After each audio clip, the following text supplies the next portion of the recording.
Okay, hi everyone. This is Overbooked and Underpaid. We are doing a super fun episode for you guys today. It's going to be supernatural themed books or supernatural things that we like. Um, since we are approaching spooky season, we just thought it would be a fun little episode to do. Before we get started, though, I'd like to say we wanted to share with you some exciting news about upcoming episodes. We've done a lot of episodes that are more themed instead of taking a deep dive into a specific book. So we plan to bring that back and start off our next episode with Katie. Yeah, we're looking into Don't Let the Forest In by C.G. Drews, which is a book that is more horror. So it's perfect for the month of October. And if you want to do a little bit more research beforehand, Emily has posted a review on our Facebook page to entice you to read that book.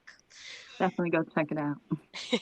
Yeah. So, without further ado, we will be Mhm. taking a much broader look at the supernatural world today. We will discuss our favorite supernatural books, as well as all the supernatural creatures, powers, and beings that make an appearance in them. So, each of us will be sharing some of our favorite recommendations and why we love them.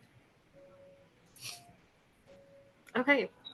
So I'm gonna start. I've got um three books for you guys to do today. Two of them I've posted on our Facebook page. So if you want more of what I thought about it, you can always check on there. But the first book that I have is one that I read like really recently. It's called Vampires of El Norte by Isabel Cañas or Cañas, unsure of the pronunciation on her name. Um, sorry. But basically, it's a historical romance with horror elements set in historic Mexico. It's like in the 1800s. It follows our main character Nina, and she is the daughter of a wealthier family who owns like land in Mexico. Um, and it starts off when she's like 13, and she's kind of like has this like childhood love with Nestor, who works for her father, just like taking care of the land. And they kind of have this like cute little like romance in the beginning. Like, I don't know if you should really be like rooting for 13-year-olds to get together, but like I was. um, so, but they, I love. yeah, love. They kind of had like a forbidden romance thing going on because she is wealthier and he is like, and like doesn't have a lot of money. He's like working for her father. So, like, it wasn't really gonna like work out between them, or at least they didn't think it was. And but they were still trying to make it work, and they go on this like little sneaky little rendezvous, following like a folklore thing, and they go out into the desert to find treasure, essentially. And this is where Nina gets attacked by a vampire. And they didn't know it at the time. I guess that's what it was, but eventually we find out that's what it is. Nestor kills the vampire, and he thinks Nina's dead because he brings her back to her family's house, and everyone's freaking out because she's like not moving, unconscious. But um, the grandma in the village is like a healer, and she's able to heal him. But before Nestor finds out that she's healed, he runs away because he's like, she's dead and it's my fault, essentially. And then so we fast forward to like their adult lives. They're in their 20s now. Um, and Nestor finds out that Nina's alive. Nina's pissed because Nestor just ran away, and that was like the love of her life. So she's mad. But he ends up coming back, and they kind of have this like whole adventure of like Um, well, at this point, it's a little bit further along. So, of course, the United States is invading Mexico and taking land from people, and so they have this war. And so Nina and Nestor get involved in that, and they're kind of like in a forced proximity kind of situation. And then they end up like kind of falling back in love, and it's really cute and romantic. But while they're fighting white Americans stealing their land, they're also fighting vampires. And in the book, in the book, it ends up being that like the vampires really weren't even the real monsters. It was just the people taking their land that were the monsters. So that was kind of like the consensus of the book. I really enjoyed it. I liked the fact that the vampires were different than like our normal, like romanticized vampires. The vampires in this book, they were like gangly and had claws and they were gray and they didn't have like any hair. They didn't have eyes either. And their noses were just like slits in their face. So to me, it kind of gave more of like an alien depiction, but Mm. I did think it was interesting that that's how they depicted the vampires because they would just like drain whatever victim of like all their blood source. So that was interesting. Also, if you've been bit by a vampire like Nina was, you can sense when they're around, and she has like a weird way of like communicating with them now. So Oh, I that's thought that, cool. yeah, I thought that was really Oh, interesting because like in the end, like not for like any spoilers, but she ends up being able to like kind of communicate with them and like kind of comes to an agreement like, hey, you can attack my people. And they're like, all right. Cool. See ya.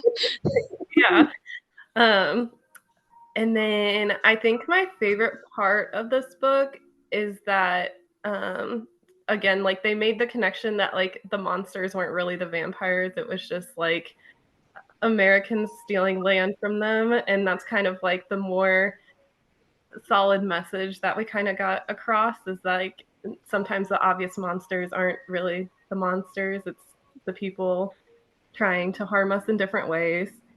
um I think like big tropes in this book was kind of just like the forbidden romance, just because like Nestor and Nina weren't really allowed to be together, just because they're different social statuses. And there was a lot of miscommunication in this book, which typically really makes me upset, but it makes sense like as you're reading the book because Nestor thought she was dead and Nina just thought he ran away. So there was just a lot of confusion, a lot of miscommunication. does that um, like give a lot of tension to the book? Like, is there a lot yeah, of tension between them because of that? Because I feel like I would really like that because normally I don't like when there's miscommunication either. yeah, there's a ton of tension and like the yearning they both have for each other like is just so romantic. Like they Hmm. obviously like love each other so much and it's so like deep rooted and it's just such a romantic book and I would have never thought I would have gotten that from reading about vampires. But let's see. And then I also just like really liked the setting too. I think like historic Mexico is like really fun and interesting to read about. I don't think I've read a lot of books where they have like I've read a lot of historical books, I guess, like in historical settings, but not necessarily Mexico. So that was different, and I really enjoyed it. Is this one considered historical fiction? Or It's is it like considered uh, historical like fantasy? a historical romance with like kind of like gothic Mexican theme as well. So yeah, it is a historical romance, I think technically. But there are like horror elements because of the vampires, and it's not super gory or gruesome by any means. It's a little brutal that like animals and humans are like drained of blood, and they kind of go into detail about that. So I guess it's kind of spooky. But yeah, did you guys have any questions or comments about that book? Honestly, I think that one sounds really interesting. I knew when you were reading it and it didn't I don't know, it didn't seem interesting to me at the time, but after you've explained it a little bit more, I kind of want to read it. Yeah, Because no, I love the whole like miscommunication and they didn't see any each other for like 20 years and yeah, but they're brought back together by I don't know, fate or circumstance or whatever and it because they, still loved each other and whatnot and so forth. So I I think it feel sounds like Yeah, I feel like people really hate on that second chance romance trope, but I gotta be honest, like I kind of like it. Like there's so much angst and yearning in the second interesting. chance type. Now, in Yes, my yes, life, I exactly. don't think I'd go back, but it's not something I really want for myself, but I don't mind reading about it. I think it yeah, depends on the second chance. You know what I Sure, mean? Like, sure. what were the circumstances that like ended the first chance? Right. yeah, Our Because boy obviously, Nestor, I think he deserves a second chance. He didn't do anything irreparable. well, yeah. it And I was mean, like, traumatizing for him because he thought she was dead. Sure. yeah, exactly. Like she wasn't moving. She wasn't like like it was presumably thought that she was dead. Like her mother was screaming that she was dead. So like, yeah, I think as a 13-year-old kid, I'd run away, like freaked out too, and never come back. Well, and I So, can't imagine what medical advancement was like in the 1800s. I'm sure it wasn't like right on spot.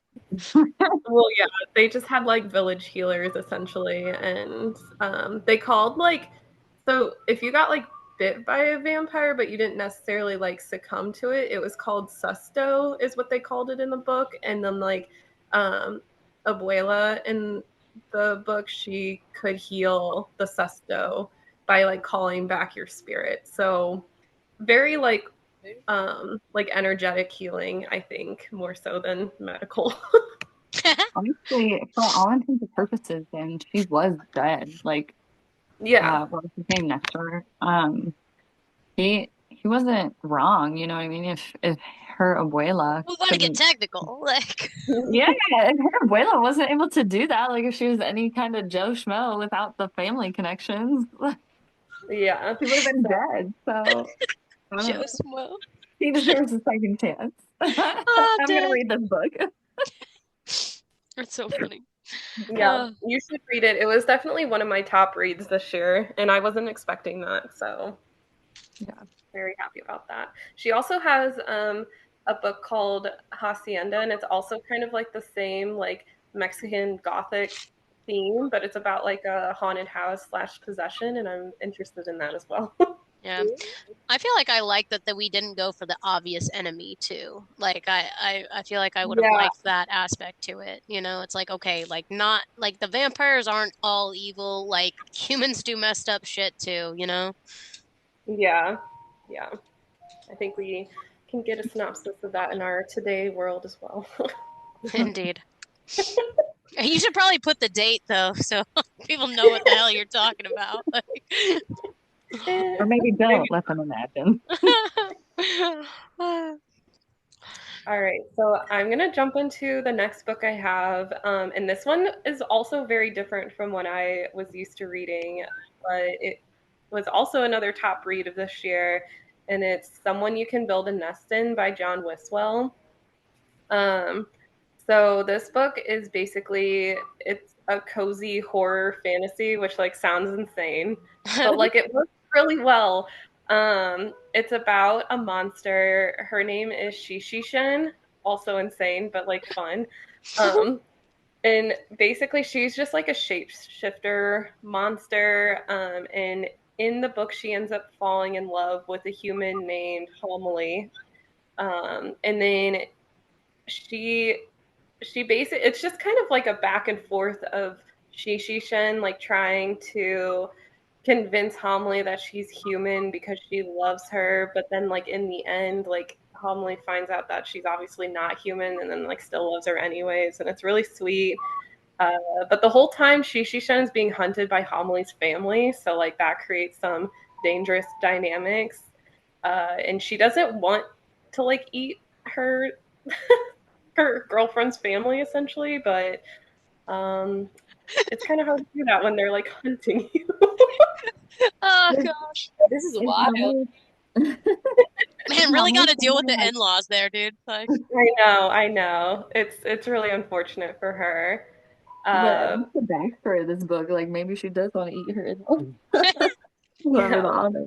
I mean, technically, Shishan did eat her brother, which is Oh, cause for a whole problem in the beginning because, like, Homley's family, like, they're known like monster hunters, Uh, and they enter like Shishan's home trying to kill her. And I mean, what's a girl to do? You got to defend your home. So she right. kills Just a them. quick afternoon snack, you know? Yeah. But the way she like shapeshifts is like she can take or she like eats a human or like eats other, it doesn't even have to be human material. It can just be like metal or wood, and then she can use those objects to create like her shape. Oh, that's cool. I like Yeah. that. And then normally she does kind of like a hibernation thing, and during that time she's just a blob. Like in the I She, can't right now. that why she eats people so that she can pretend to be a person. yeah. But Oh, she so doesn't. she has to eat the matter that she consumes to be that, Well, or no? not technically. So she can eat like, I think in the book she ate like some metal pieces and she used that to like form her legs. So I think her skin doesn't matter. Like she can change her skin to be like human like. Um, but I think it does help if she does eat like an actual human because then she can use like their bones to create her shape versus finding random things to How create long does it. it last? Like her shape? Does she has to keep consuming, or can she hold a form for a while? She can hold the form for a while, but after some time, yeah, I do believe. Well, I think it will last forever, but I think she can like get rid of the pieces too. So I don't know. It's Just regurgitate some, not really feeling that metal, don't need it for the Yeah, I legs need anymore. that I body ate some part. bone. We're good. I'm guessing. I'm wondering about like her intentions. If she didn't need to eat people, like were they just like the tastiest to her, or yeah, I think like that's like kind of like her main diet, is like animals and people. like Um, just like any being? Then, yeah, well, because obviously not people, but yeah. animals. Madeline, what are you eating? Also, my like favorite thing about this book is she had a like her best friend in the book was a bear that lived in the woods, and its name was Blueberry, and it was like just the most wholesome relationship I've ever read about. Does the bear talk, or is the No, bear silent? Okay, cool. the bear's silent. It's nice that she never like wanted to eat the bear I too. was just thinking that was my same thought. I was like, well, maybe she just it Like wasn't a tasty morsel, you any know? book that like Yeah. attacks her, or. Yeah, the bear I mean, they didn't really explain how the relationship came to be. It was kind of just there from the beginning. It was a preconceived relationship before the book started. her. Yeah. Yeah. Was the bear friend? Was the bear friends with Shishishin or Homily? Shishishin. Association. Yeah, the monster. Okay, okay, okay. I get Yeah. it. Um Also, what was I going to mention? Oh yeah, the way these monsters reproduce too is that so it's kind of really unfortunate. So they find a human host to like fall in love with, and then they plant their eggs in the host, and then those Yikes! yeah, That's a horror film. and then those like eggs like consume the flesh of that human in order to become, the monsters. Was that So, goal? Shishishin and Homily, are they planning on procreating or maybe just living out their lives? No, Shishishen loves Homily too much to make her a host. So I Right, don't right. think Shishishen's gonna have any babies. We'll pick the cousin, I was you like, know? are they gonna find like a new host together? Yeah, I can't really remember because it's been a while since I've read the book. I can't remember the exact details, but there comes a time where her body just produces these eggs and they're just like looking for a host. Like she kind of has to get rid of them in some way, shape, or form.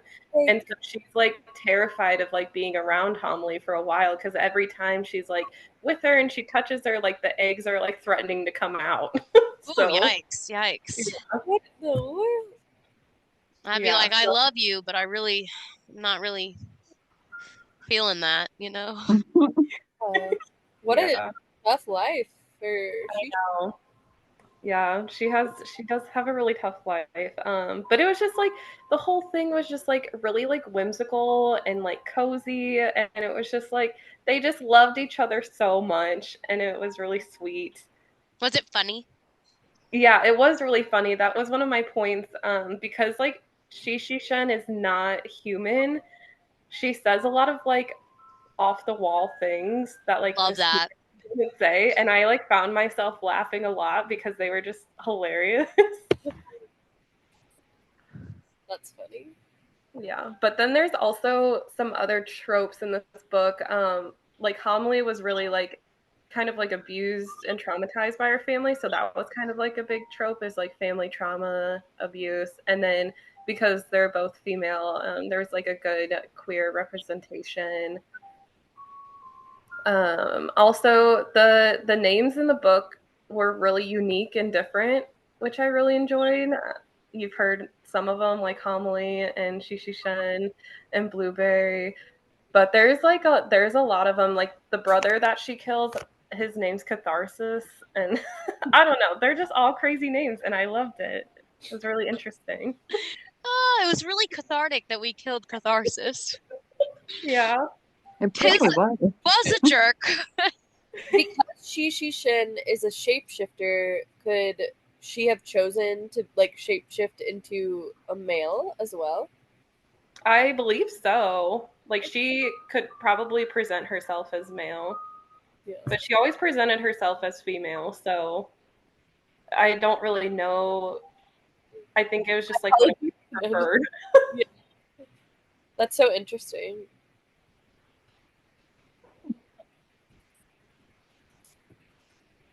But yeah, that's that's someone you can build a nest in. I really liked it. I really hope other people read it because it was good.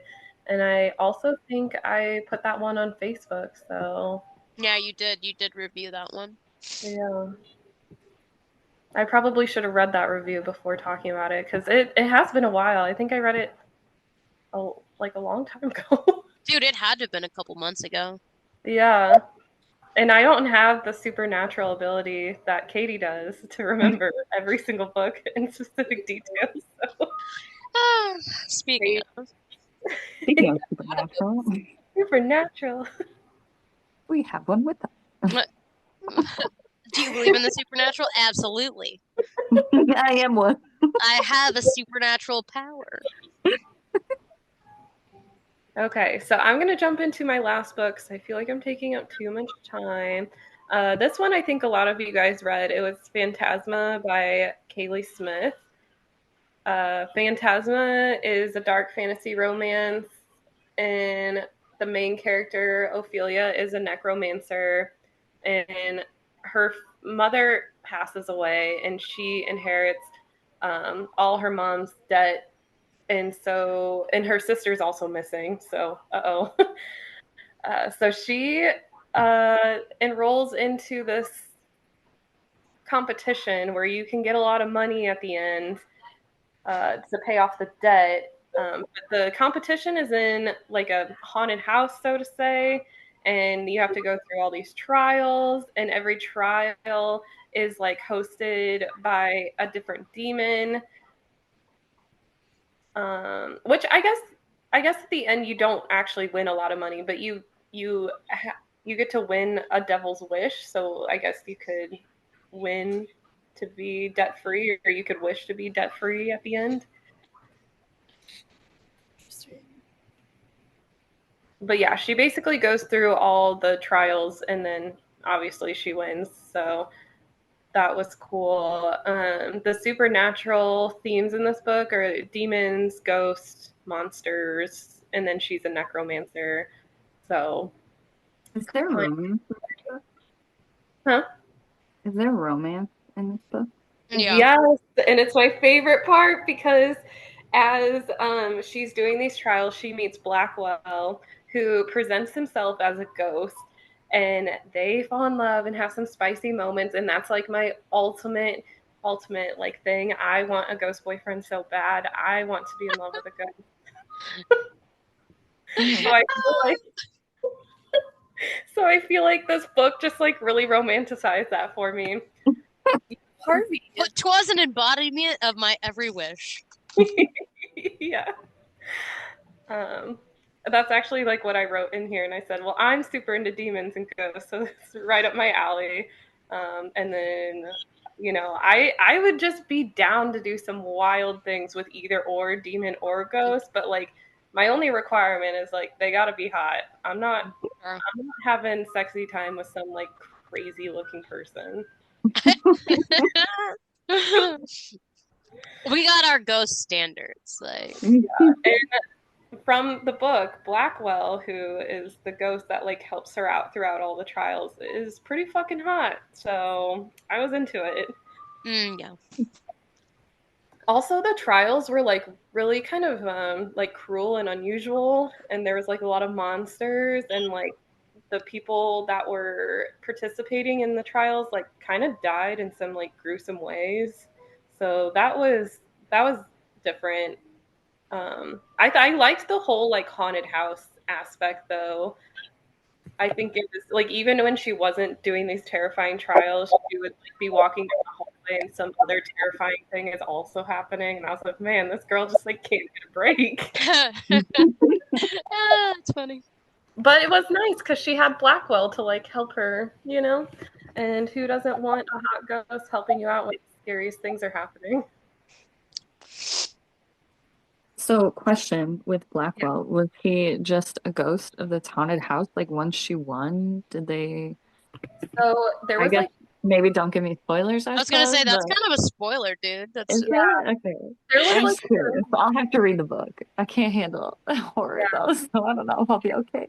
he couldn't remember like why he was in the house, if that helps. He wasn't Okay. sure like why he was connected, and both him and Ophelia. Not only is Ophelia doing these trials, but she's also helping him like find clues to figure out like why he's connected to this house or trials. Because the Ah, the trials can jump from like different locations. Like this is it, so it's not really connected to the house, but he's connected to the trials in a way. right. The mm. the competition, like he has to be there Yeah. for the competition. Yeah. Is this a standalone? Like, is everything resolved by the It's like end? an Or? interconnected standalone. Like there's a second book and it's about her sister, but it like follows a different like I don't think it's a haunted house this time, or it might be, but it's called Enchantra, but it's specifically her story, not so yes, it sort of ties it up. Okay. Yeah, I haven't read Maybe I'll give it a shot. Enchantra yet, just because I really liked Phantasma, and I've heard second book's not as good as the first one, and I really just don't want to spoil my experience yet, so I'm holding on. Right. End on a high note. I don't think that the second book had bindings. I just don't think it's going to be the same, so I just don't want to read it quite yet. Honestly, I haven't read it either. It's been on my shelf for like weeks and I haven't touched it. That's what that wheel's for, dog. Dude, I know. Kind of the wheel is I have to read Bone Island and I don't know. I just can't make myself do it. I need to, but I can't do it. Like It's so going to be good, I I bet. know. And you know what? Like I enjoyed the first one, so there's no reason why I wouldn't enjoy the second one. I don't know. It's just not That like one could be Supernatural too. yeah, I know I could have done Hollow Heathens for sure. That book was long though. The first one was long? I mean, it's like 600 pages. I mean, I guess that's not that long, but I just don't remember it, Anyway, but I guess it was. Katie's like, that's not very long. well, it's Bone like I did Island, it in a day. dude, Bone Island's like 745, which I think is entering long territory. Yeah. I'd say it's definitely approached. We're pulling up. We're pulling up to the top of it being a very long ass book. Like, Okay, well, that is the end of my books that I wanted to talk about. So I don't know if we want to jump into the next one or ask a few okay. questions. We'll jump into mine, I suppose. Yay! So I only have one book, and it's not necessarily my favorite supernatural book, but it's the one I've read most recently. I don't read a lot of ghost story books, I suppose. I'm usually more in the vampire realm, but I wanted to talk about a book that I don't think I've talked about before. I know I've mentioned it to like Katie, maybe. But anyways, the book I read is The Girl Who Fell Beneath the Sea by Axie O. And a fun little tidbit about it is that it's actually based off of it's like a retelling of a classic Korean folktale, and the folktale is titled The Tale of Shimchang.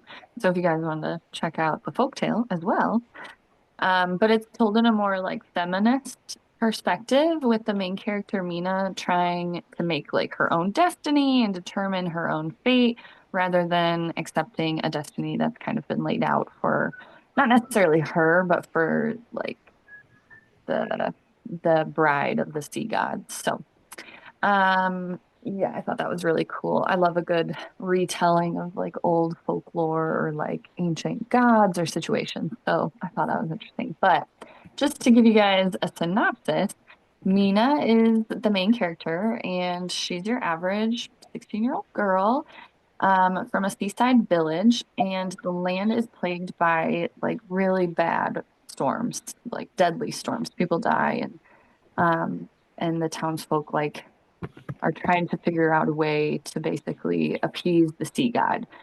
Um, because they believe the sea god is not happy with the people, and they kind of explain in the book just past events that may have led to his anger. But I'll let it be revealed in the story.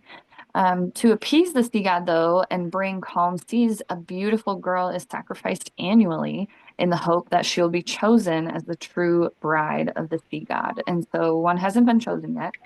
Um, It's pretty and this dark. year, yeah, it is Right. pretty dark. Well, and they just like have to sacrifice someone. And so what happens is like this dragon comes up out of the sea and like takes the bride down below. Holy Right. cow. And they, yeah, and they never see any of the brides again. And it's been like many years. So it's Jeez. basically a death sentence. Um, So this year, the sacrifice was meant to be a girl called Shim Chong. I apologize if I'm mispronouncing that name. The beautiful and elegant Shim Chong, the Shim Chong whom Mina's brother loves desperately, and for whom he is ready to sacrifice his own life to protect from becoming the sacrifice herself. So basically, the beginning scene is like them on this ship in this thunderstorm, and Mina's brother's ready to sacrifice himself so that he can save his beloved Shimchang, and Mina won't stand for it. So Mina impulsively surrenders herself to the sea and is taken to the spirit realm. When she arrives, the first thing Mina notices is a red thread that's attached to her on one end and leads off into the distance on the other. And so she decides to follow it, and the thread is brought to a palace. But as she enters, something seems to be off. The sea god is trapped in some form of enchanted slumber. And before Mina even really has like an opportunity to grasp what is happening or what is going on, this group of, I'm going to call them bandits for right now, Rogues. attack. Yeah, this group of rogues attack her and sever the red thread. And in doing so, Mina's soul is separated from her body because she's still technically a human at this point, even though she's in the spirit realm. So it separates her soul from her body, and her soul becomes a magpie, and so they like cage it and steal it. And the main like leader, who we find out is Lord, his name's Lord Shim, um, Shin, sorry. He warns her that, she can come collect her soul at the end of the month if she can stay alive. So It's like basically that's what? it's like rent. Like, hey, you can have this house only if you Pay your give rent, me and up. then No. after that, you're being evicted from your body. Bye.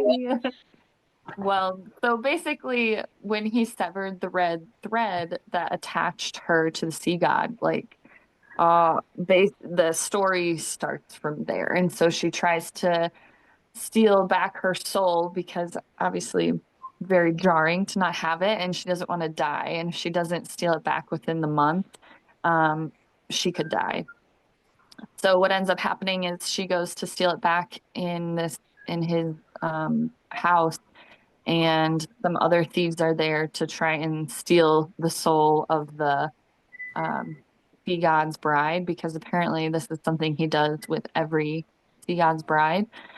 And some stuff happens, and then they end up with a red string of fate connecting them. So Lord Shin and Mina. So the story starts to unfold from there, and it's this big mystery of like, why is the sea god slumbering? Like all the townsfolk thought that he was the one that was angry and causing all these terrible storms, and so she goes on this journey, basically fighting fate and becoming dead to try and solve the mystery of what's wrong with the sea god, like save her people, and also figure out why she suddenly has a red thread to this random rogue. But he's like a very powerful being in the spirit realm. So it kind of ends up being a good thing that she's attached to him.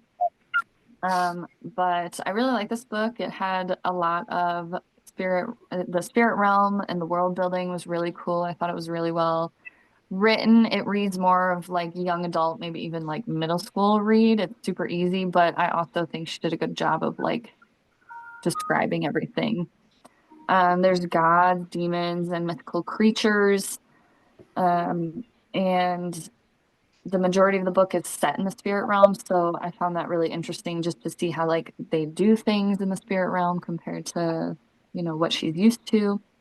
But some of my favorite characters were actually when she first gets thrown out of the palace, when she loses her soul and she's trying to find where they took it. She meets this group of like, she can now see the souls in the I keep calling it the underrealm, but it's really the spirit realm. So she can now see the souls in the spirit realm, and she ends up meeting these three called Mask, Dai, and Miki. And it gives like found family vibes in a way, and they become like helpful guides. Um, when she first got there. And I really appreciated or enjoyed, I guess, that they really didn't have a nefarious purpose. I feel like in a lot of supernatural books or fantasy books, you like the first person you meet or the one that's supposed to be helping you ends up being a terrible person, or they end up backstabbing you. And I just really appreciated that even throughout the whole book, these three like stuck with her. They got her out of multiple situations. And they were just like genuinely there to help her. And you find out why they may have been more on her side later. Like there's more of a reason than just because they're kind, but I I do think they're also kind. Yeah, that's Um, nice. And they didn't like ask for anything in return. yeah, so they just, helped her out of being like pure kind-hearted, even though they're souls. And I Yeah. think that was a big misconception for Mina too, is she thought like, being in the spirit realm would be dangerous, which it is. Don't get me wrong. But she thought she was gonna be in more danger and have to like defend herself more. And it just really, I liked that they were just had no ulterior motive, honestly. But let's see. There's a lot of different tropes in this one. I would say like sacrifice, definitely. Like she sacrificed herself for her brother and for her people, and there's a huge mystery around like what's wrong with the sea god and what's going on, because the sea god is in this like enchanted sleep. It's not only hurting the mortal realm, like her village with all the storms, but it's also, you find out later, hurting the spirit realm. And so it's in everyone's best interest to figure out what's going on with him, but no one has been able to figure it out. Um, there's fate, love, sacrifice, mystery, definitely a puzzle to solve, and I would say a bit of forced proximity because of the red string of fate she ends up having with Lord Shin, um, which I thought was kind of cool because they find out if you sever that string, then, the other one dies or whatever. So they have to like keep each other safe. And it's mostly her. Like she's the vulnerable one. He's like very powerful. But anyways. He's got a vested interest in protecting her, though. Yeah, definitely. So thought it was a great book. It's light, it's easy to read. Ultimately, I think it's sweet and it does have a happily ever after, so I'm always a big fan of those. It's much more a young adult read though, so it's not anything super intricate. You know, it, everything gets come to a conclusion. I feel like in general you can maybe see where things are going, but it was still very good. So I would definitely recommend it, maybe as like a light, I don't know, get out of a book slump kind of read. So, but that was the one book I wanted to review because it was definitely supernatural themed because they spend most of the time in the spirit realm. Um, but I don't read too many supernatural themed books unless they have vampires. I apparently read a lot of vampire books, but wanted to do something different. So, I feel like it was our era, with yeah. But do you guys have any questions about the book? Um, Twilight. so this is like you said it was like middle schooler, so I'm assuming there's like no like romance in it, right? Like it is just like a girl's kind of coming of age type story. No, there's romance. Um, Okay. I wouldn't say it's heavy on any kind of like intimate. There's definitely no intimate scenes. Oh, well, for sure. If it's It's also very like it's also very light romance. I wouldn't say that's the main plot, but it's basically I don't want to spoil it. Yeah, okay. there's some romance. Like Pete Jackson, Perfect. lightning thief type romance. Uh, Yeah, it's I love definitely Percy PG. Jackson. It's definitely, oh yeah, definitely like a Percy Jackson type romance. Or like Maximum Ride, you know. Yeah. Banging Max, dude. Oh, dude, that Gets me every time. takes me back. Did you guys ever read Maximum Rhyme? I didn't read that or the Percy Jackson books or Harry Potter. I didn't read as a kid. I think I was just like dumb for a while, and then I mean, No. if and then I taking it way back, dabble in it. I don't think dumb is actually the right word because like it doesn't matter I feel if like it you're just dumb. wasn't an interest of yours, you know? Like you had other Yeah, things, other hobbies. it was like really reversed. So when we were little, Erin was like the big bookworm, and like now the roles are like reversed as adults. Although she's trying to get back into reading, so Yeah, I Well, had a hopefully break she does. for a little bit too, and then I got back into it, and so I think it's just like wherever you're at in life. Yeah, I mean, Probably, I've yeah, taken breaks for sure, you know? we were partying all the yeah. time. I'm actively trying to like get out of my head like way more. So maybe that's why I'm much more of a reader now. For sure. Isn't that like still happening in your head though, in a way? No, Yeah, but it's somebody else's problem. It's not mine. that's true. Yeah. Well, Well, if you that sounds guys, very interesting, Nikki. Good book. yeah, see, I think you guys should read it. It's fun. It's not very long, so it'd be a super simple, I don't know, like a fun weekend read, I guess. Leaves you leaves you feeling happy, I suppose. So, Maybe a night for Katie. Yeah. yeah, 2 hours for Katie. How many pages? How many pages? I honestly forgot to check. I don't have the book with me right now. I rented it from the library. Ooh, I So, love library. Yeah, does yeah, I'm a anybody fan. use like Libby or anything like that? Or did you Oh actually yeah, like go all in the and time. yeah. No, I use Libby all the time. Honestly, go support your library. I know. I I was will like advocate. in there, but I just buy everything now. So I'm like, I know. or I just use Katie's Kindle Unlimited, I was gonna say, but I'm sorry, what are you buying? Like or Katie just bought me Katie buys me all these books. funds my book reading, but then I'll it's read the book she wants me to read. So technically, she's winning. yeah, Yep. no, I mean it's not altruistic.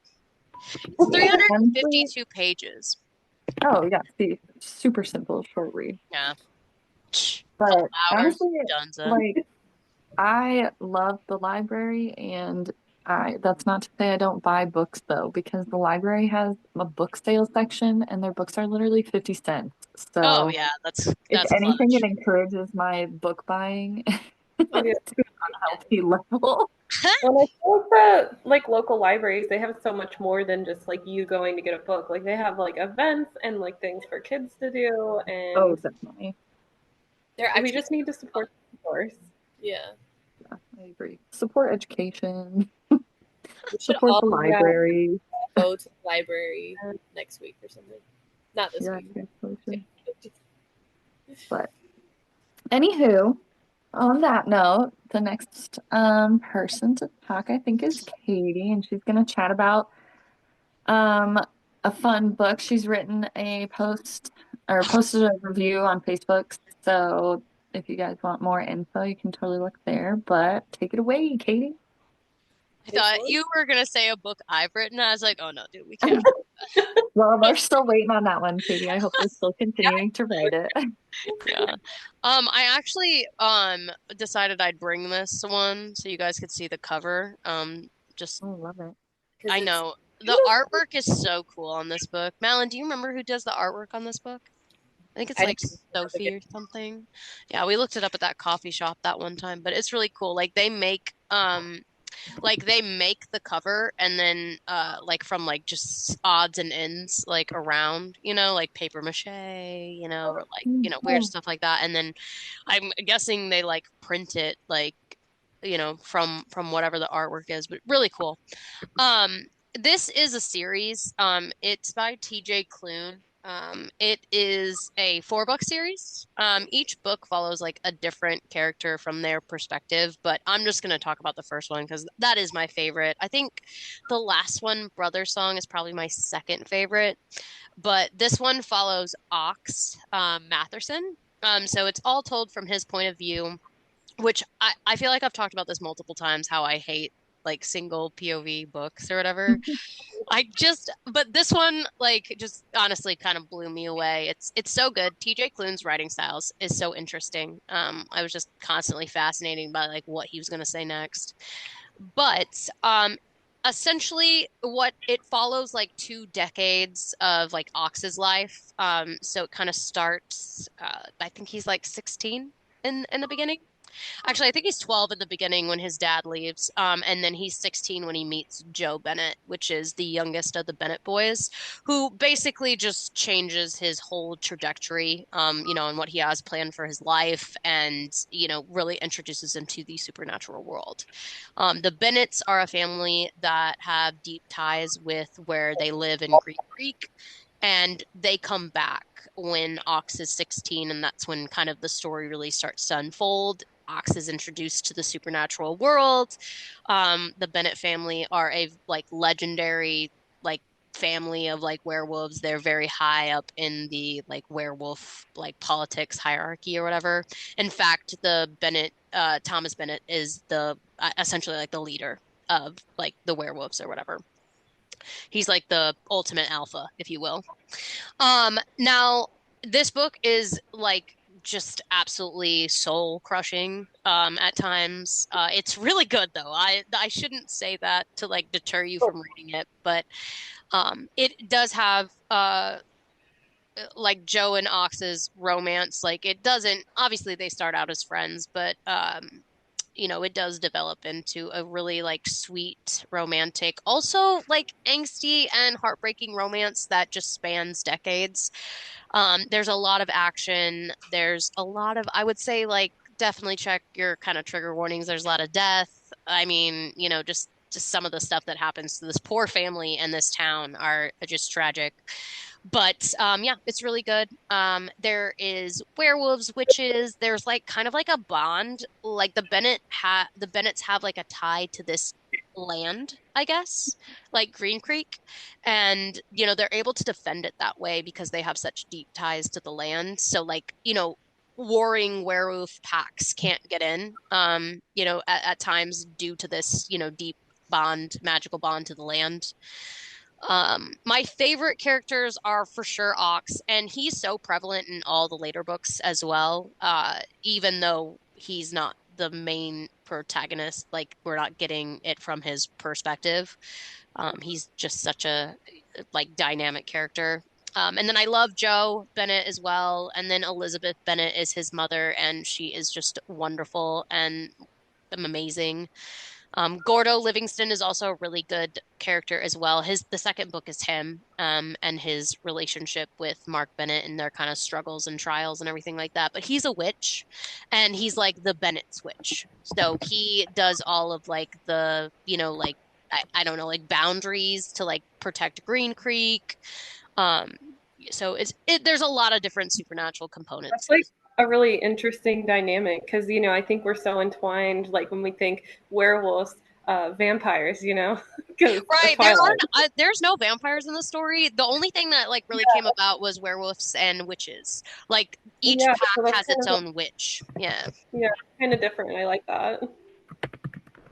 I honestly think you would like this series, Emily, because like the tension and yearning between Joe and Ox is just like next level, and it's really more romantic than it is spice. Like I don't think they even get together until like the last maybe like 100 pages of the book, if that. So, but it's found family romance. It has suspense. It's definitely hurt comfort because Joe does something that really makes Ox mad and sort of disappears for 3 years to like try to. I was thinking like Vampires del Norte, very, very to like harken back to that. But it's like you can understand it from both sides. He goes to like hunt his the main person that's trying to kill Ox, essentially. Fair enough. So, and that killed his father. So there's a lot of reasons for why he does what he does, and they both kind of have to reconcile that, and like deal with that, kind of tragedy, if you will, from being separated for so long.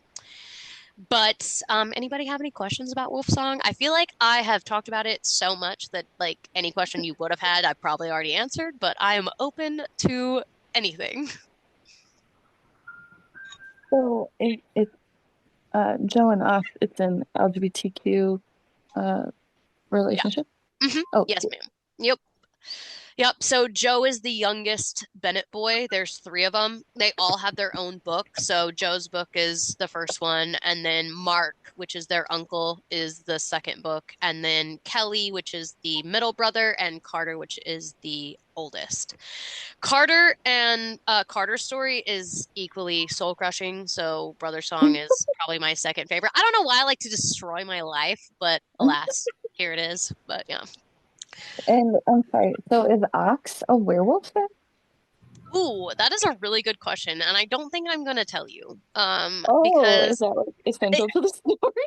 it is. Ox is very important to the story, and his overall arc is super interesting, and I think it leads into like the supernatural vibe as well. Because no, Ox is a human, but as the story progresses, Ox becomes more powerful in it's not that he is an a werewolf, but he is an alpha in like nature. Okay, I'm not gonna get too into it, but you know how like in Teen Wolf, like Scott's the true alpha and he has to do that through his force of will. Think of it kind of like that vibe, you know? Okay. So, question, Katie, do you like this book so much because it reminds you of Teen Wolf? No, no. I was just thinking like of that. It's like the best way to like describe or like I guess give you like a correct analogy of like what's going on with Ox. Because no, he's not a werewolf, but he is an alpha. And it does remind you of Teen Wolf. And that reminds me of Teen Wolf because like Scott didn't become a true alpha by having to kill somebody or steal somebody's powers. Like he rose up to it because of like the strength of his will and his like inner strength. And Ox kind of has that same vibe, essentially. Speaking of supernatural TV shows, I think we're all really into those. Oh yeah, for sure. For sure. Teen Wolf. I have Supernatural what? like supernatural TV shows. Oh, yeah, definitely. Like I feel like we've all really participated in a lot of them. I was gonna say I was really into Charmed, which is like which is Really? Ooh, I love Charmed. yeah. And then Wait, so obviously Teen Wolf. back on the book, I had another question. So Sure. I like this book sounds interesting, but I don't like when there's, I guess, relationship drama sometimes. So is there ever like a point where they're like seeing other people and it's just No, dramatic? no, they never want anyone else. Okay, which is that why is it makes it so sad because like Ox can't forgive Joe for what he did for a very long time, and that was Joe leaving him to go pursue this kind of witch hunt for this werewolf that killed his father and that also tortured him as a child. oh So my like you can God. see it from both perspectives, right? Like, Joe had to leave.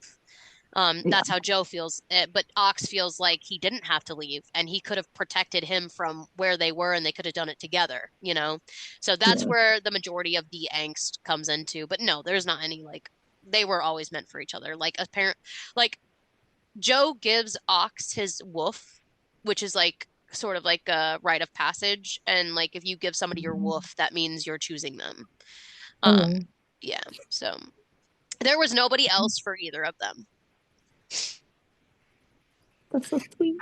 It is really sweet. It's like I said, there is like a couple of chapters where I was like, guys, just get it together. Like it's okay, like be together, like forgive him. Yeah, Like I you guys wanted got it really bad, but one of those, so. yeah, right. But there's like this one scene where like Joe waits for him like every night as Ox is coming home from work or whatever, and like Ox just passes him and like doesn't say a word to him or whatever. And then there's this one scene and it's like just it's kind of insignificant but like significant and like if you've read it up to this point, but at like the last time before they kind of start figuring it out, like Ox goes, "Hey Joe, like okay, like I'm finally opening the conversation to forgive you and to maybe talk about like and I was just like, it's happening. We're getting somewhere." But yeah. Any other questions, thoughts, comments, concerns? Nah. All right. So my last book, because I like literally couldn't hang my girl Nora out to dry here. I had to pull out one of hers. She's got so many supernatural like books as well, like series and even like standalones and stuff like that. So if anybody ever wants to check out some of her supernatural series, like there's a ton. This one's kind of an older one. It's called the Sign of Seven trilogy. So it is about this town that's called Hawkins Hollow. And every 7 years, a demon like regains strength and terrorizes the town for 7 days in the seventh month. Oh yeah. And and us like what they'll do is they'll prey on people that like let's say they went out for a night of drinking and they weren't of sound mind, right? So they'll get into their mind and make them do things that they wouldn't necessarily do. Definitely check your content warnings for this one, guys. This one's pretty brutal. But essentially, three boys, all born on the same day, go out to the forest to do like a ritual. Like they're like, hey, like we're blood brothers, and this ritual basically unleashes a demon that has been like held in containment for centuries. So Fuck. that yeah, I know, right? Like, uh-oh. And when they get home, they find the town in just absolute anarchy. Like people are vandalizing buildings, like, murders, like all of this crazy stuff, right? And they just do what they can to like try to save who they can, right? So after 7 days, it ends and they're like, okay, that's it. It was just like a fluke, right? And the thing is that in the town, they don't remember it. Right. And they're completely cut out from the rest of the world. Like they just forget that it happened. Right. There are some people that are more like, got it with the supernatural and kind of have the sight to where they kind of remember what happened or they know something bad is going to happen or that something bad did happen. But they think it's over. And then 7 years later, when they all turn 17, it happens again in July. Oh my So God. They did this when they were 10. yeah, yeah. And it happens again at 17, and then they all go off to college and they're like, "Oh my gosh, no, it's not. It couldn't possibly happen again." Like that's crazy talk, right? And then when they're 24, they're all like away at college and they get a call from one of the guys' dad and it's like, "Hey, things are getting bad here. You need to come home. Like we need you." Because the guys when they did that blood brothers ritual, they gained powers. Like they have enhanced healing abilities. One of the guys has more like past precog, and the other guys is able to read thought, and then the one has like he can see premonitions of the future. So they all have their like unique talent as well as this enhanced healing ability. Okay, so like kind of worth it. Well, Only have to reach 7 This time. right. So the book starts out when they are like 6 months from turning 31, which is the third time that the seventh, which is what they call it, is gonna transpire.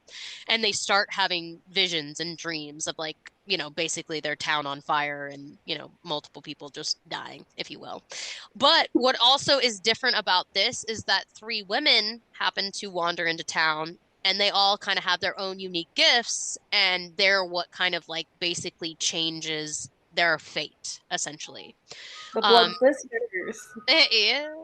Well, and like it is Nora Roberts, so it is romance. Like each guy has their Yeah. own book and like each couple has their own book essentially. But super good.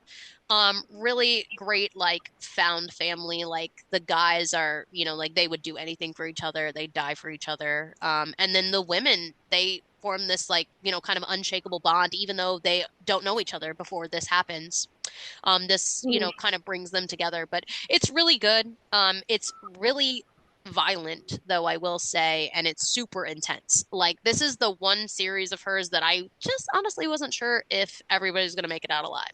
And there were some deaths. So, yeah, definitely check that out if you're interested in kind of like the demon aspect of things. Love demons. Dude, I'd hate to be one of the fuckers that died during the 7 days and then everyone forgot. I How know. fucking No, it's really, yeah, it's really weird. What about And their like they can't get phone calls out, so they can't even call anybody to help them. Oh my gosh, this is my literal worst nightmare. I don't think I could ever read this book. This is it kind of is reminiscent of like Hollow Heathens to me a little bit because it's like a town like people can't really communicate to. Yeah, that one does I have that mean, vibe. there's You're only so 7 right. days, but You know what it also reminds me of? The fairy dale, because that kind of happens in their town too. They're sort of cut off. dude, that book was wild. It Fairy was. was, it could definitely go under this supernatural. Oh, for Me, sure. And reincarnation, like I love that aspect of it. me too. I love that, like, fated forever. We're gonna find each other in every lifetime vibe. Heard. I mean, that's a dream, right? That's just what we're all searching for. Yeah. I'm still waiting for the day I find my person and they're like, I've been looking for you.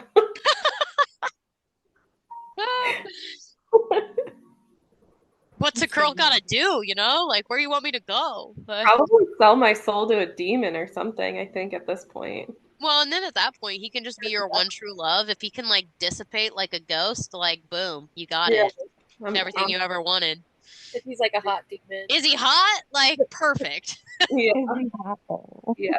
They do have to be hot, so that's my only requirement. You could be a demon.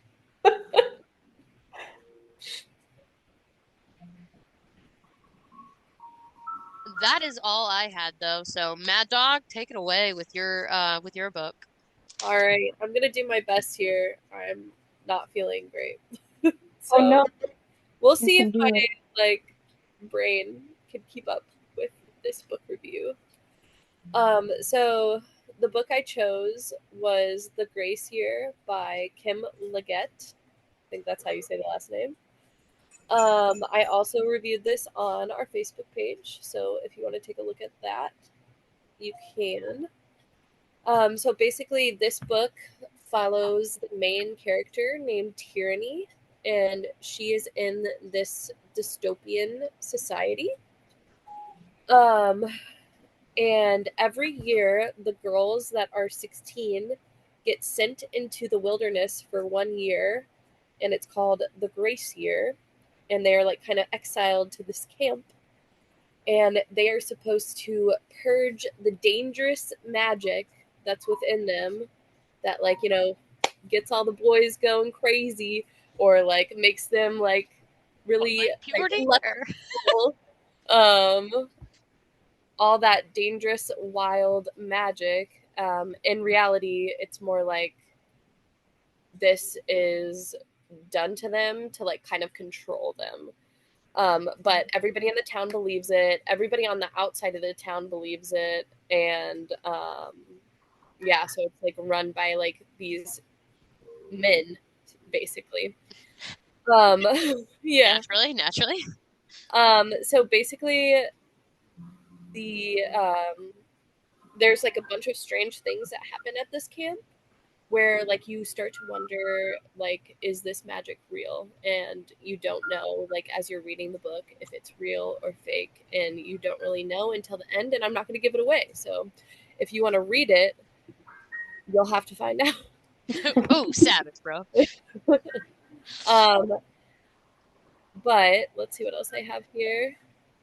I couldn't put this book down. It was really good. It was kind of like a cross between The Hunger Games, Handmaiden's Tale, and Lord of the Flies. So like there's a lot of survival, like it's like a survival book as well. Um, what makes it like really unsettling is that the girls kind of off each other Oh, and they kind of start turning against each other, and that like all has to do with like this idea of control again. So like it's kind of there's a lot of death and like sadness and paranoia and hallucinations, and it really just makes it like kind of dark and spooky and unsettling. And then I said there was like on the outside all these people believe in it too, so people that aren't even in the town believe in this, and there's poachers that like hunt the girls. oh, It's really jeez. it's really dark, and they believe that if you like one of these girls comes out of the settlement or like the encampment during the grace year, that if you like kill her and harvest her body parts and sell them, that you will gain like vitality and youth and like the magic within them. Oh So my gosh. all really messed up. In the beginning, when you were like, "Oh yeah, they like go and they like purge all this magic," I was like, "Kind of sounds like Rumspringa, you know, or Rum." It's And that's very much going to turn. And and then it got real dark. yeah, like my brain is kind of like fried right now, so sorry guys, but we're doing our best here.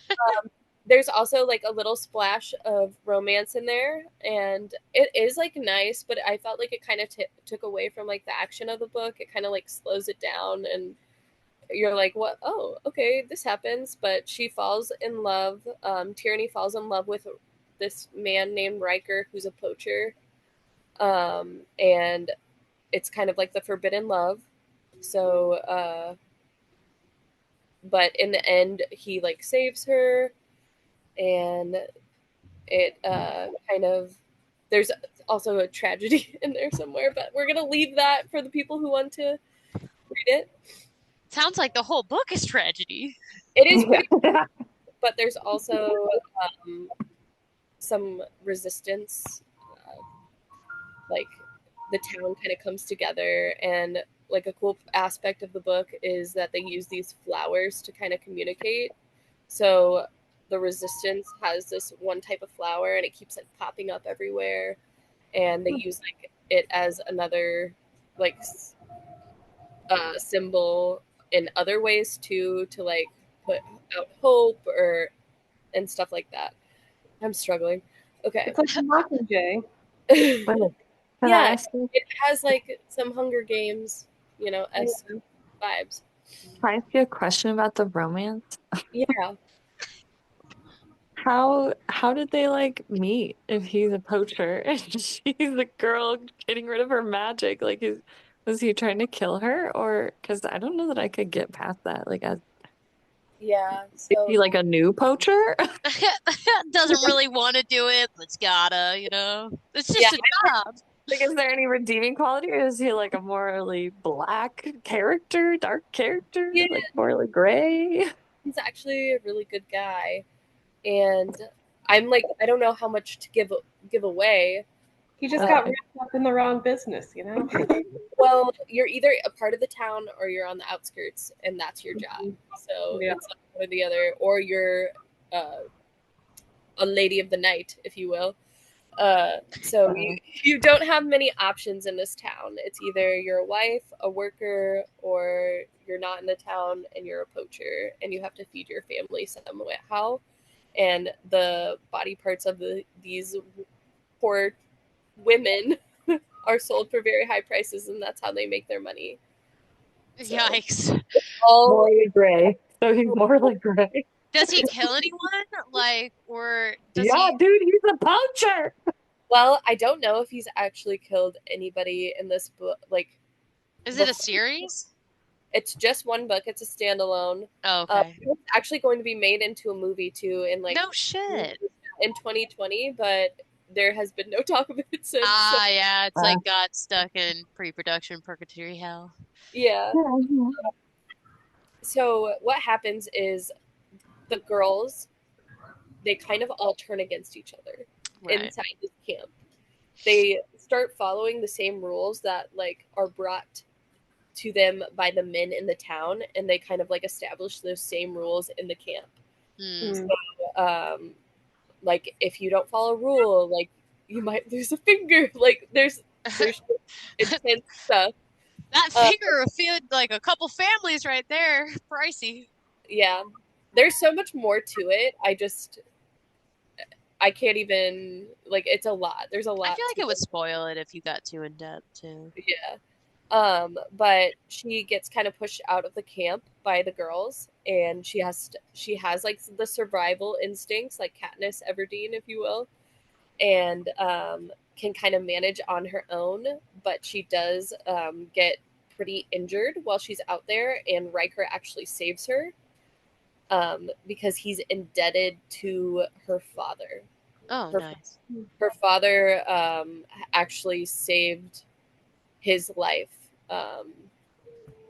in some other kind of like situation that happened when he was younger, and so when when he knows that she's going on this the grace year, her dad is like, if anything happens to her, or like if you can save her, or like help her out. Okay, so some good parenting. I mean, not great, but you know what I'm saying? Like, And like during this whole time, Tierney's convinced that her parents are like a part of the town, and they are restrictive, and like her dad sells body parts or whatnot. Like she's convinced that her parents aren't good, and she later finds out that they're good. So there's like some good parts of the book too. It's not all just doom death, and destruction, paranoia. dismemberment.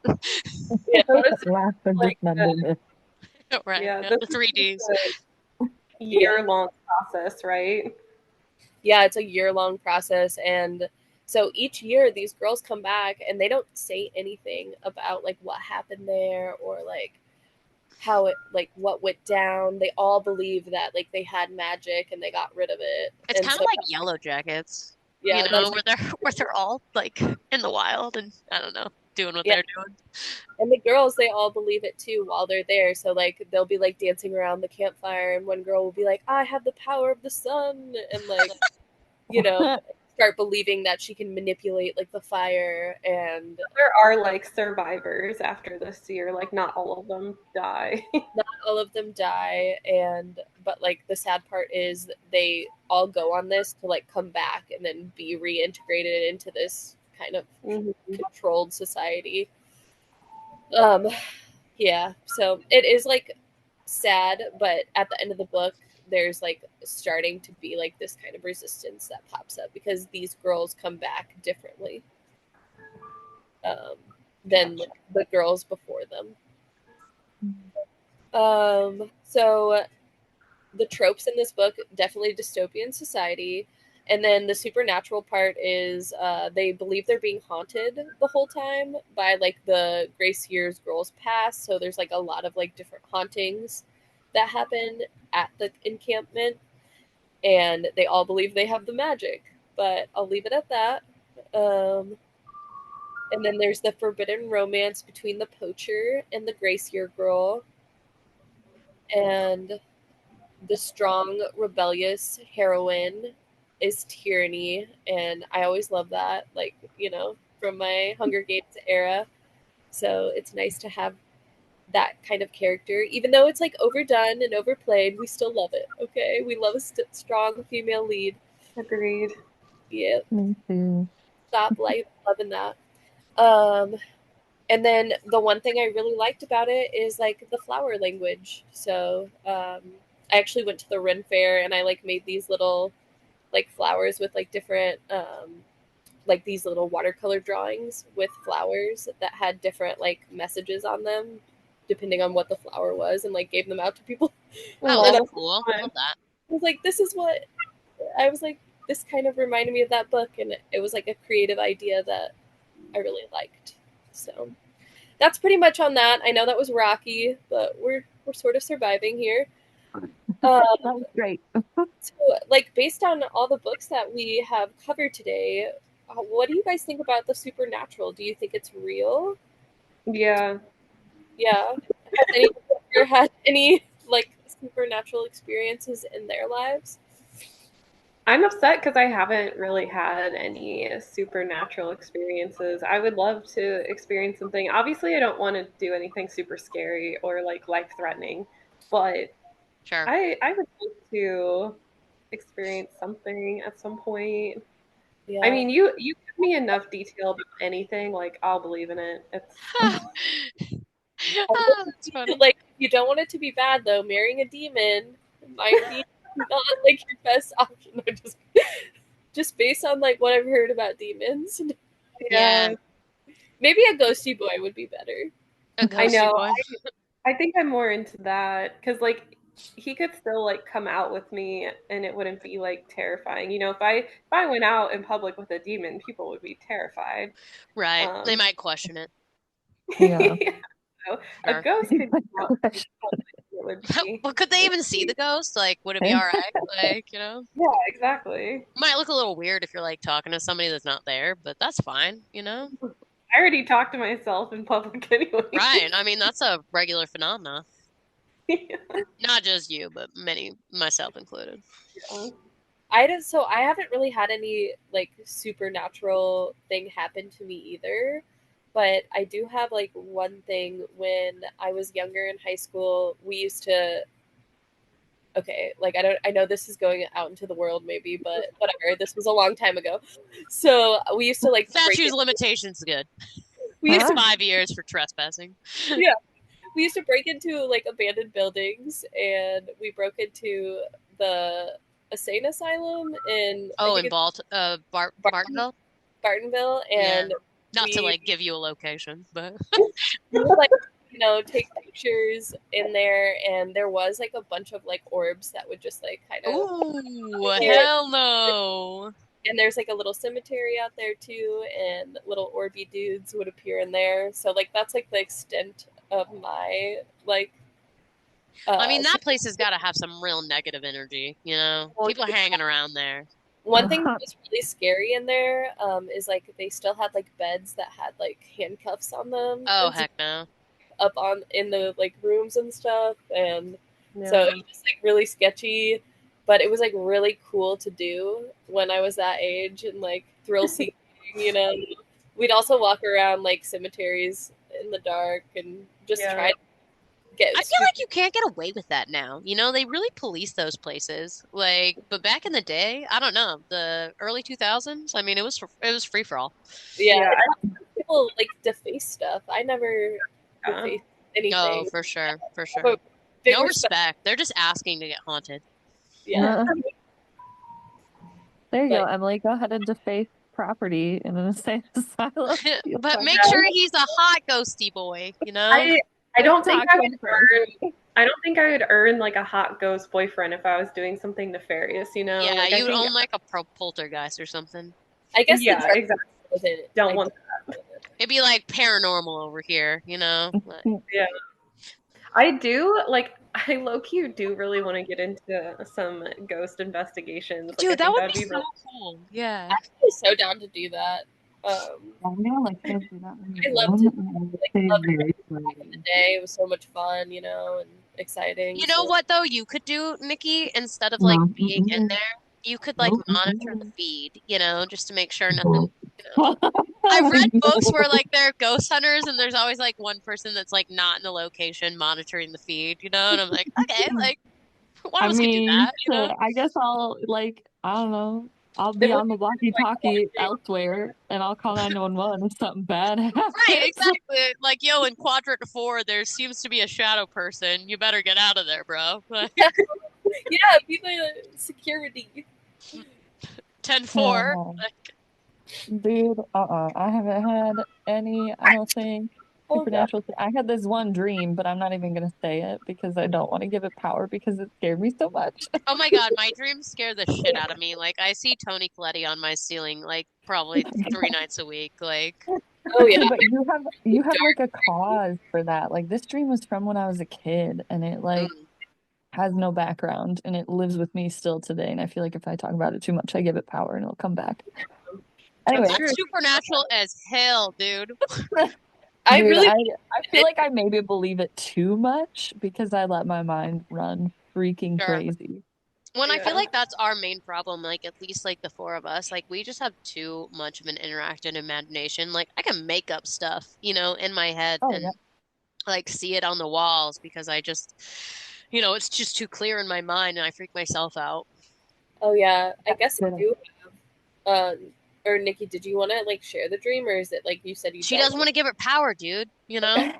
I was just like now I'm like so curious, like, but don't share it because I don't want you to give it power either. It's But like, I don't know. In hindsight, it's not like super terrible, but honestly, I still get like weird, I don't know, feelings even talking about it. So I don't generally talk about like I haven't even told Eric the dream. I'm getting a weird feeling about it. Like I'm gonna get a nightmare about it. I don't want that. Dude, you don't even know what happened in the dream. shiver me timbers over here. Shiver me timbers, bro. I think maybe it's just like sat with me so much because it happened. I had to have been like 3 or 4. Like I was young. It's when we lived in Minnesota, so I know I was super young. So I don't know. Maybe that's why it sits with me so Is the much. dream like contingent on the place you're at? Like, do you not have it now that you've moved to a different I have location? never had it again, and I'm not convinced it was a dream. If Oh, that you think makes it's real? Oh shit, no. like yeah, I don't know. I Parting have a ways and with that's this what I story, bro. mean. Well, that's what I mean by like I don't even like to like talk about it or think about it because I'm not 100% convinced that it was a dream. But it I was was a kid. Oh So no. I don't it was know. I'm here by myself right now. I'm freaking did Keep you the say it lights on tonight, eh? was in myself. What? did you say it was supernatural? Yeah. She goes, yes. Oh, all right. Cut the conversation. I guess speaking of dreams, though, I have had many terrifying dreams because I have sleep paralysis. Oh my gosh. I don't know if you guys have ever experienced that, but No. you like hallucinate kind of like in a like halfway between sleep, halfway between wake, like state, and you can't move, and you see things, and you feel things sometimes, and it's really scary. Thankfully, I haven't had it for quite some time, but I've had it for like since I was pretty young. And when I was younger, I didn't know what it was though, so I thought I was like being haunted or possessed or something. And then I finally like was like, "Oh, the interweb. Let's see if anybody else has experienced this." And There's a yeah, diagnosis. yeah. So now knowing that, like, I no longer get scared of it. I just try to control it, and I have actually lucid. Has anybody ever lucid dreamt? Yeah. Um, This is actually why I don't No. sleep on my back. Um, Wait, pause. What is lucid dreaming? I don't. So it's where you can like control your dreams. So like you are in that kind of state of sleep paralysis, and I like you can like kind of like fly, like still like observe your like room like you were in it, but but like you're Oh, above it. I You, think, dude, you're astral projecting. I Oh, think so. that's sweet, dude. Wouldn't that be cool if that was your power? Like you just actually had that supernatural power and you just didn't Dude, know how to. fuck no. What if you can't come back? Well, Well, I Yeah, don't. I tried to careful. avoid doing it because it's scary. So, so but I have I have the like lucid dreams like yeah, that. I have this sleep paralysis where like I'll wake up and I can't move my body. Like it's like this like immense pressure and I'm trying to move my Mhm. arm and my arm won't move, you know? So that's happened to me multiple times and it still happens to the like I've it happened just like maybe like 2 months ago. I just like woke up and I couldn't move and then I realized I wasn't actually awake because when I woke up I was fine. But yeah, that's what happens to me a lot. Yeah, I think it's like this state where your mind is like really awake and like imagining things, but your Mhm. body's still asleep. Yeah. So Yeah. I've only had it once, and it wasn't, I didn't really like, I guess I was hallucinating like sounds, but I didn't see anything.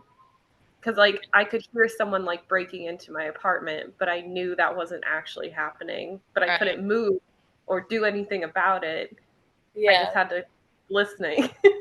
yeah, that's why it's so terrifying. But like when you know like what it is, like you can kind of Kick like now yourself out of it. yeah, like because your like heart starts to race, and when you're like feeling that fear response, then your brain turns your like hallucination into something scary. So like Yeah.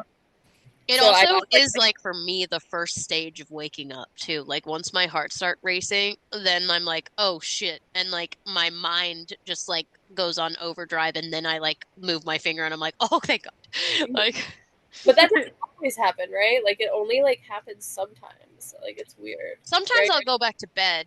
But like again, like I said, that's why I don't sleep on my back anymore because when I sleep on my back, I notice it happens more and then like I'll hallucinate things on the ceiling, you know?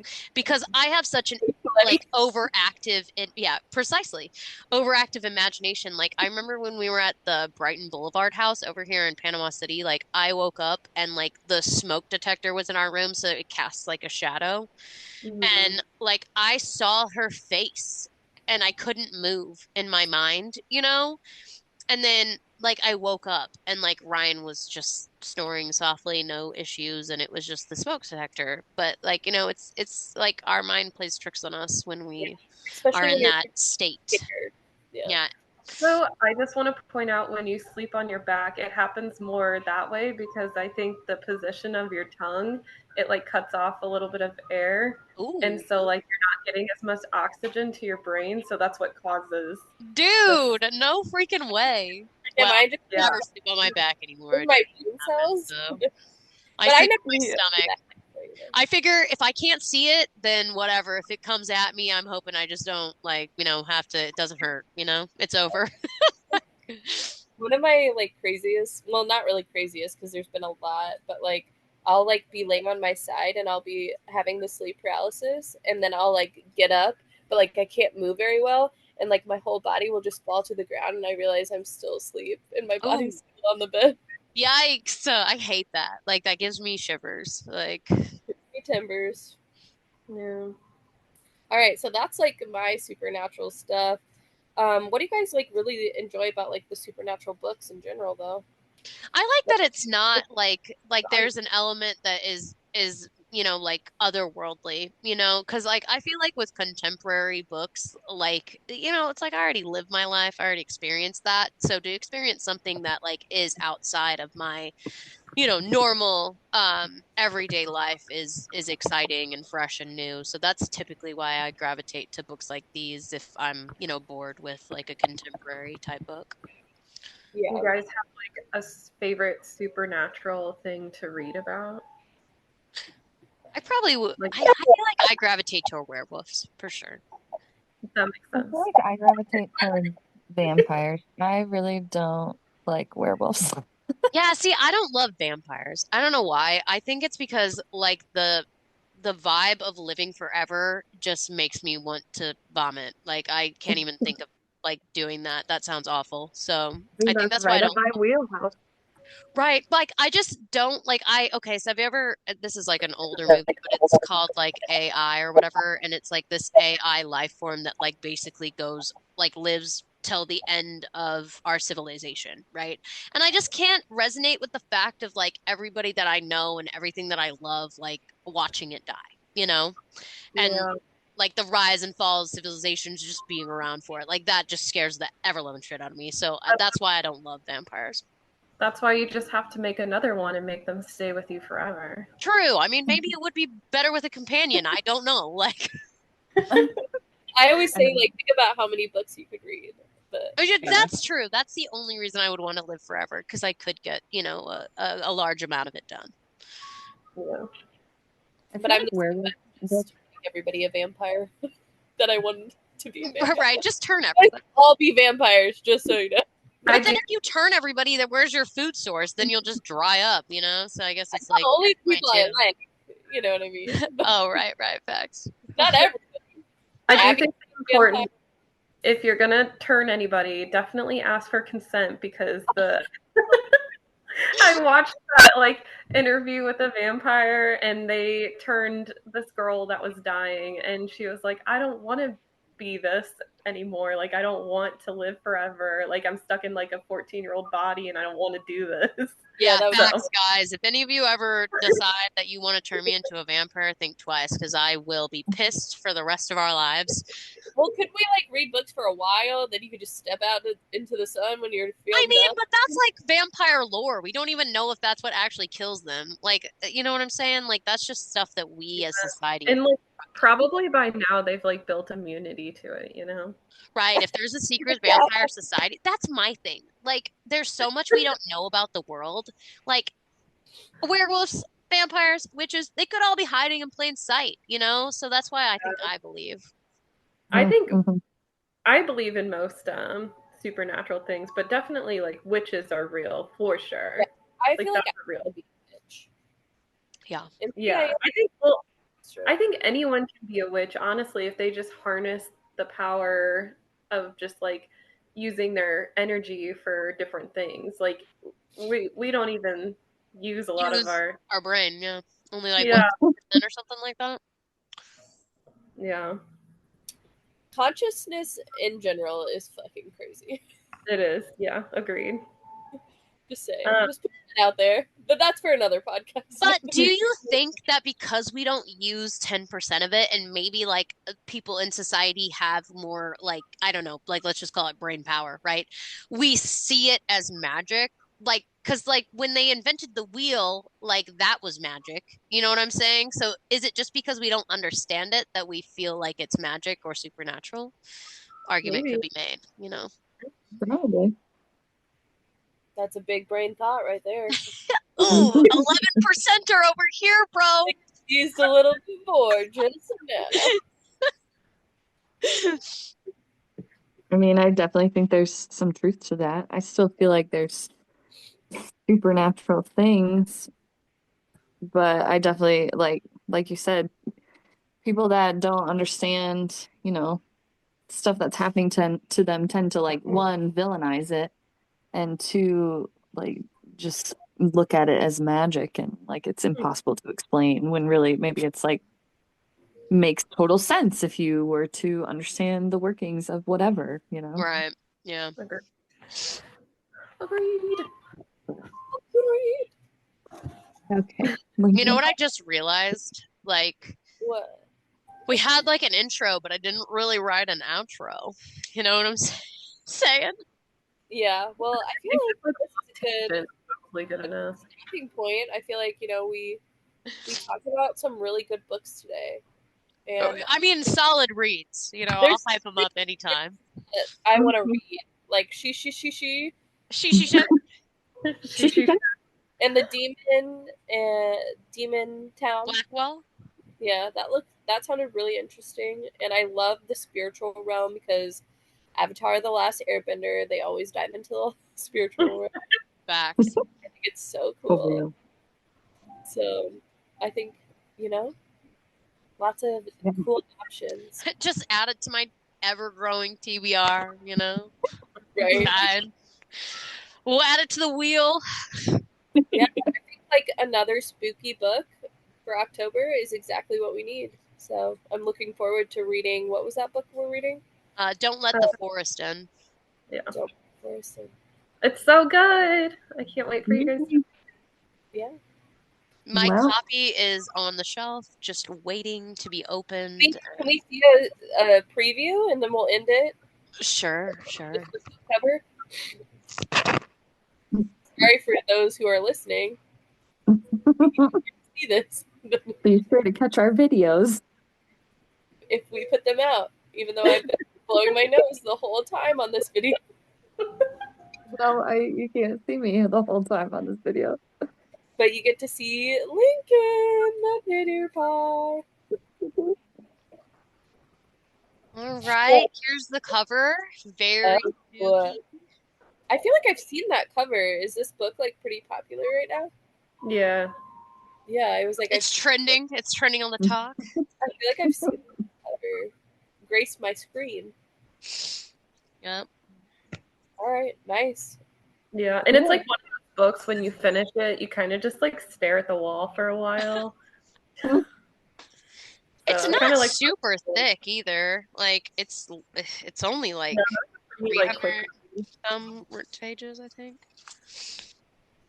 It is a whopping 328 pages. Yeah, it wasn't super long. It's not bad. We should all be able to finish that one and podcast. Well, In this forward to lifetime, it. if you will.